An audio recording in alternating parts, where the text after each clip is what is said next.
दोस्तों, अगर आप भी विराट कोहली और हार्दिक पांड्या को शानदार खिलाड़ी मानते हैं तो हमारी इस वीडियो को लाइक जरूर कीजिएगा। दोस्तों, दिल्ली के अरुण जेटली स्टेडियम में जब इंडिया और अफगानिस्तान के बीच कांटे का मुकाबला शुरू हुआ तब भारत के पेस अटैक के सामने एक बार फिर अफगानिस्तान ने घुटने टेक डाले। ऐसा लगा था कि मैच तो 50 ओवर भी नहीं चलेगा, लेकिन फिर ओमर अजाई के साथ कप्तान शहीदी और अफगानी बल्लेबाजों ने ऐसा पलटवार किया कि दुश्मन भी उन्हें सलाम करने पर मजबूर हो गए। तो आखिर कैसे भारतीय गेंदबाजों ने मचाया दिल्ली में तांडव, उन्हें करारा जवाब देते हुए अफगान की धाकड़ बल्लेबाजी। इस रोमांचक मैच की पूरी हाईलाइट हम आपको दिखाएंगे। जी हाँ, आपके दिलों की धड़कनों को कई गुना बढ़ा देगा। लेकिन उससे पहले आपको क्या लगता है, रोहित, कोहली और हार्दिक में कौन सबसे खतरनाक खिलाड़ी है? कमेंट में जरूर बताइए। दोस्तों, आखिरकार वो घड़ी आ चुकी है जिसका इंतजार सभी को बेसब्री से था। विश्व कप के सफर में टीम इंडिया का कारवां बढ़ चुका है। जहां उनके सामने खड़ी थी अफगानिस्तान की टीम। दिल्ली का मैदान दुल्हन की तरह सजा हुआ था, पूरा स्टेडियम खचाखच भरा हुआ था इस सबसे बड़े घमासान के लिए, जहां लोगों का हुजूम विराट कोहली का बदला देखने के लिए मौजूद था। और इस मैच में सिक्का अफगानिस्तान के कप्तान के पक्ष में रहा और उन्होंने टॉस जीतकर पहले बल्लेबाजी करने का फैसला किया। टीम इंडिया में एक बड़ा बदलाव हुआ। अश्विन की जगह पर शार्दुल ठाकुर को प्लेइंग 11 का हिस्सा बनाया गया। अफगानिस्तान के लिए रहमतुल्लाह गुरबाज के साथ इब्राहिम जादरान की जोड़ी अपनी टीम को तूफानी शुरुआत दिलाने के लिए आई। भारतीय टीम शुरुआत में ही उनके विकेट चटकाना चाहती थी, लेकिन मैदान में कुछ ऐसा हुआ जिसकी उम्मीद तो शायद बहुत ही कम लोगों की थी। दोनों बल्लेबाजों ने आते ही काउंटर अटैक की शुरुआत कर दी और इन दोनों ने जसप्रीत बुमराह से लेकर मोहम्मद सिराज को आड़े हाथों लिया और एक के बाद एक चौकी की बरसात करते हुए अपनी टीम को एक जबरदस्त शुरुआत दिलाई। कप्तान रोहित के रूप में विकेट चटकाने के प्लान पर इन दोनों ने पानी फेरना शुरू कर दिया था। अफगानिस्तान की पारी तेजी से आगे बढ़ रही थी। पहले बल्लेबाजी करते हुए इब्राहिम जादरान खतरनाक दिख रहे थे। उन्होंने एक के बाद एक 4 चौके लगा दिए थे। तभी रोहित शर्मा अपने तुरुप किक के जसप्रीत बुमराह को बुलाते हैं और 7वां ओवर लेकर आए बुमराह ने ऐसा चमत्कार किया कि चौथी गेंद इतनी घातक डाली जो सीधा जादरान के बल्ले का बाहरी किनारा लेकर विकेटकीपर राहुल के दस्तानों में गई और टीम इंडिया को पहली सफलता भी मिल गई। ये बल्लेबाज 28 गेंदों पर 4 चौके की बदौलत 22 रन बनाकर पवेलियन की शोभा बढ़ाने वापस लौटा। उनके आउट होने के बाद मैदान में रहमत शाह उतर चुके थे, जिन्होंने आते ही बेहतरीन चौके से अपना खाता खोला। गेंद और बल्ले के बीच कांटे का मुकाबला खेला जा रहा था। पावर प्ले का आखिरी ओवर लेकर आए शार्दुल ठाकुर के खिलाफ मिड विकेट के ऊपर से गुरबाज ने इतना खतरनाक छक्का लगाया कि पूरा स्टेडियम अचानक से हैरान रह गया था। 10 ओवरों में अफगानिस्तान ने 48 रन ठोक दिए थे और ये दोनों बल्लेबाज अपनी टीम को संभालने का भरपूर प्रयास कर रहे थे। इन दोनों के बीच अच्छी पार्टनरशिप पनपने लगी थी। अफगानिस्तान ने 11 ओवर में ही 50 रनों का आंकड़ा पार कर लिया और ऐसा लगा था कि अफगानिस्तान मुकाबले की वापसी की राह तलाश रही है। लेकिन भारतीय गेंदबाजों के सिर पर तो खून सवार था, खासतौर पर हार्दिक पांड्या और शार्दुल ठाकुर। बर्थडे बॉय हार्दिक को कप्तान रोहित ने गेंदबाजी में बुलाया और आते ही अपने पहले ओवर में हार्दिक पांड्या ने अफगानिस्तान के दूसरे ओपनर को भी पवेलियन की राह दिखा दी। ये वाकया 13वें ओवर की चौथी गेंद का है। हार्दिक पांड्या की इस शॉर्ट गेंद पर रहमानुल्लाह गुरबाज ने एक जोरदार शॉट लगाया।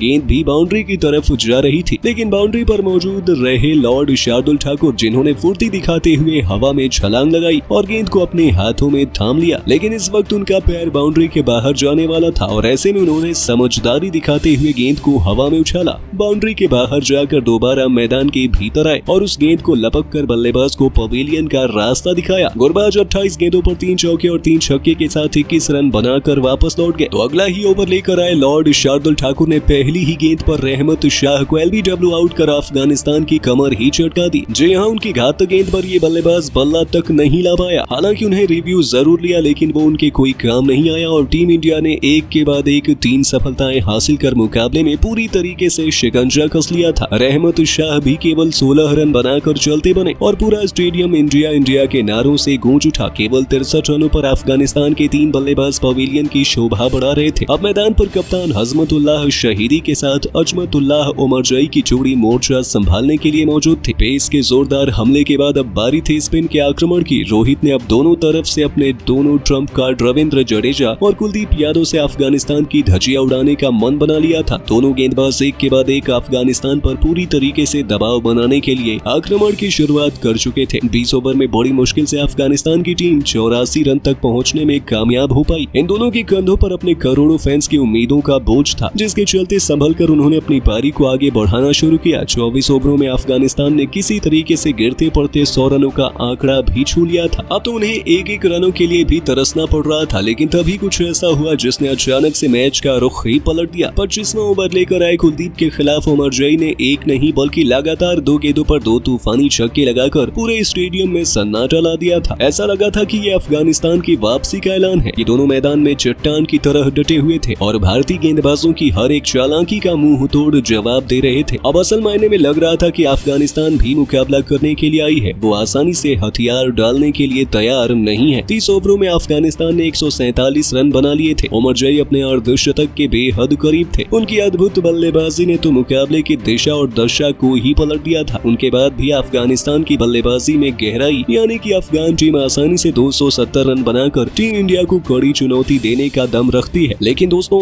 आपको क्या लगता है कौन बनेगा इस मुकाबले में मैन ऑफ द मैच? हमें अपने जवाब कमेंट में जरूर बताइए। दोस्तों, जसप्रीत बुमराह और हार्दिक पांड्या की तूफानी गेंदबाजी के आगे नतमस्तक हुआ अफगानिस्तान का बल्लेबाजी क्रम। जी हां दोस्तों, भारत और अफगानिस्तान के बीच वर्ल्ड कप का रोमांचक मैच खेला गया। इस मैच में अफगानिस्तान के बल्लेबाजों के खिलाफ जसप्रीत बुमराह और हार्दिक पांड्या ने बाकी गेंदबाजों के साथ मिलकर अपने खौफनाक गेंदबाजी से मैदान पर इस कदर कोहराम मचाया जिसके सामने अफगानिस्तान के बल्लेबाज ताश के पत्तों की तरह ढेर होते हुए नजर आए। तो आखिरकार कैसे अफगानिस्तान के बल्लेबाजों के खिलाफ भारतीय गेंदबाजों ने तहलका मचाते हुए मैच को रोमांचक बनाया है, तो आपको बताएंगे ही। साथ ही साथ इस रोमांचक मैच के रोंगटे खड़े कर देने वाली हाईलाइट का वीडियो भी हम आपको दिखाने वाले हैं। तो जानने के लिए वीडियो को पूरा एंड तक जरूर देखिएगा। लेकिन उससे पहले आपको क्या लगता है, जसप्रीत बुमराह, मोहम्मद सिराज और रविंद्र जडेजा में कौन है बेहतरीन गेंदबाज? अपनी राय में नीचे कमेंट बॉक्स में जरूर दें। दोस्तों, वनडे वर्ल्ड कप 2023 का 9वां मैच आज भारत और अफगानिस्तान के बीच दिल्ली के अरुण जेटली क्रिकेट स्टेडियम पर रोमांचक अंदाज से खेला गया, जहां पर इस मैच में विरोधी टीम अफगानिस्तान के कप्तान हजमतुल्लाह शहीदी ने टॉस जीतकर पहले बल्लेबाजी करने का फैसला किया और गेंदबाजी करने के लिए भारत को आमंत्रित किया। इस बीच अफगानिस्तान की टीम बिना बदलाव के मैदान में उतरी। वहीं भारतीय टीम ने एक बदलाव रविचंद्रन अश्विन को बाहर करके शार्दुल ठाकुर को शामिल कर लिया, जहां पर अफगानिस्तान की टीम की तरफ से पारी की शुरुआत करने रहमतुल्लाह गुरबाज और इब्राहिम जादरन की जोड़ी मैदान में आई। वहीं गेंदबाजी की शुरुआत जसप्रीत बुमराह ने की, जिन्होंने पहले ओवर में मात्र 1 रन दिशाहीन गेंदबाजी के साथ दिए, जिसके चलते अफगानिस्तान की टीम को खाता खोलने में मदद मिल गई। वहीं दूसरी तरफ से गेंदबाजी करने के लिए मोहम्मद सिराज मैदान पर आए। इस पर इब्राहिम जागरण ने अपनी चौथी गेंद पर चौके रूप में अपना खाता शाही अंदाज में खेला। इस दौरान मोहम्मद सिराज के ओवर में 5 रन आ गए। ऐसे में भारतीय टीम को अभी तक बेहतर शुरुआत मिली। वहीं तीसरे ओवर में गुरबाज ने अपनी 7वीं गेंद पर 1 रन के साथ अपना खाता खोला। इस दौरान दोनों बल्लेबाजों ने मिलकर बेहतरीन बल्लेबाजी करते हुए टीम को आगे ले जाने का काम किया। लेकिन इसी बीच चौथे ओवर में इब्राहिम ने 2 चौके लगाकर भारतीय गेंदबाजों को चकनाचूर किया, परंतु इसी ओवर में अगली गेंद पर इब्राहिम को एलबीडब्ल्यू आउट लगभग कर दिया गया। हालांकि अंपायर ने नॉट आउट दिया, लेकिन विराट कोहली के साथ पूरी भारतीय टीम काफी ज्यादा उत्साहित थी, जिसके चलते कप्तान रोहित शर्मा ने डीआरएस ले लिया और बाद में पता चला कि गेंद लेग स्टंप को मिस कर रही है। ऐसे में भारतीय टीम ने अपना पहला रिव्यू दे दिया, लेकिन इसके बाद दोनों बल्लेबाज और भी ज्यादा तेजी से बल्लेबाजी करने लगे, जहां पर गुरबाज ने भी 6 ओवर में मोहम्मद सिराज के सामने लगातार 2 चौके लगा दिए। लेकिन इसी भी 7वें ओवर में जसप्रीत बुमराह ने 32 रन के स्कोर पर अफगानिस्तान को पहला झटका दे दिया। इस ओवर में जसप्रीत बुमराह को पहले इब्राहिम के सामने चौका खाया, लेकिन इसके बाद इसी ओवर में ईंट का जवाब पत्थर से देते हुए इब्राहिम को विकेटकीपर केएल राहुल के हाथों शानदार कैच के चलते कैच आउट कराया। इस दौरान इब्राहिम ने 28 गेंद पर 4 चौके की मदद से 22 रन की पारी खेली।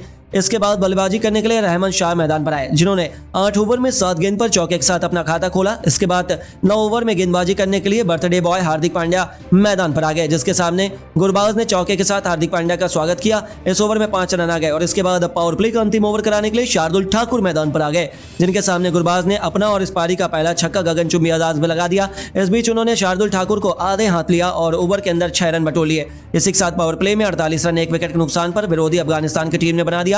हालांकि पावर प्ले के बाद दोनों बल्लेबाजों ने मिलकर टीम को संभालने का प्रयास किया, लेकिन इसी बीच 13 ओवर में गेंदबाजी करने के लिए आए हार्दिक पांड्या ने 63 रन के स्कोर पर अफगानिस्तान की टीम को दूसरा झटका दे दिया, जहां पर उन्होंने बेहतरीन बल्लेबाजी कर रहे रहमतुल्लाह गुरबाज को बाउंड्री पर शार्दुल ठाकुर के शानदार कैच के चलते कैच आउट हो गए। इस दौरान गेंद बाहर चली गई, लेकिन शार्दुल ठाकुर ने अपना संतुलन बनाते हुए गेंद को अंदर धकेला और कैच आसानी से पकड़ लिया, जिसके चलते रहमतुल्लाह गुरबाज 28 गेंद पर 3 चौके और 1 छक्के की मदद से 21 रन बनाकर पवेलियन को लौट गए। इसके बाद बल्लेबाजी करने के लिए कप्तान शाहिद मैदान पर आए। इस दौरान 14 ओवर में गेंदबाज शार्दुल ठाकुर ने दूसरी तरफ से बेहतर बल्लेबाजी कर रहे रहमत शाह को पवेलियन का रास्ता दिखा दिया। इस दौरान उन्होंने जबरदस्त गेंदबाजी करते हुए रहमत शाह को 22 गेंद पर 3 चौके की मदद से 16 रन बनाने के बाद एलबीडब्ल्यू आउट हो गए। इसके बाद बल्लेबाजी करने के लिए अजमतुल्लाह उमर जाई मैदान पर आए, जिन्होंने कप्तान शहीदी के साथ मिलकर टीम को संभाला। इस दौरान कप्तान शहीदी ने 2 रन के साथ अपना खाता खोला, वहीं अजमतुल्लाह के साथ 1 रन के साथ अपना खाता खोला और इस बीच दोनों बल्लेबाज जबरदस्त बल्लेबाजी करके टीम की स्थिति को संभाल कर आगे ले जाने का काम कर रहे थे। इस दौरान 17 ओवर में गेंदबाजी करने के लिए कुलदीप यादव ने अपने पहले 2 ओवर में 2 रन लेकर शानदार शुरुआत की। दूसरी तरफ से 18 ओवर में रविंद्र जडेजा गेंदबाजी करने के लिए आए, जिन्होंने अपने पहले ओवर में मात्र 1 रन दे दिया और अफगानिस्तान के बल्लेबाज संघर्ष करते हुए हुए दिखाई देने लगे। इस बीच दोनों बल्लेबाजों ने मिलकर टीम को संभाल लिया। हालांकि भारतीय टीम के गेंदबाज विरोधी टीम के ऊपर काफी ज्यादा दबाव बनाने का प्रयास कर रहे थे, लेकिन बीच में खराब गेंदबाजी के चलते अफगानिस्तान की टीम के ऊपर ज्यादा दबाव नहीं बन पाया। हालांकि 24वें ओवर में दोनों बल्लेबाजों ने मिलकर बेहतरीन बल्लेबाजी करते हुए अफगानिस्तान को 100 रन के पार पहुंचा दिया और इस बीच 25 ओवर में कुलदीप यादव को आड़े हाथों लेते हुए दोनों बल्लेबाजों ने 2 छक्के लगाए और अर्धशतक की साझेदारी पूरी की और इसी तरीके से 25 ओवर के समाप्ति तक 113 रन 3 विकेट के नुकसान पर अफगानिस्तान की टीम ने बना दिया। और जिस प्रकार से अफगानिस्तान की टीम की बल्लेबाजी चल रही थी उसे देखकर लग रहा था कि कप्तान शहीदी और अजमतुल्लाह दोनों अपना अपना अर्धशतक पूरा कर लेंगे। वहीं भारतीय टीम के गेंदबाज विकेट लेते हुए अफगानिस्तान की टीम को 280 रन के अंदर रोकने का काम कर सकते हैं। तो दोस्तों, इस मैच में भारतीय टीम के गेंदबाज को आप 10 में से कितने अंक देना चाहेंगे? अपनी राय में नीचे कमेंट बॉक्स में जरूर दें और ऐसी शानदार खबरों के लिए चैनल को सब्सक्राइब जरूर करें। धन्यवाद।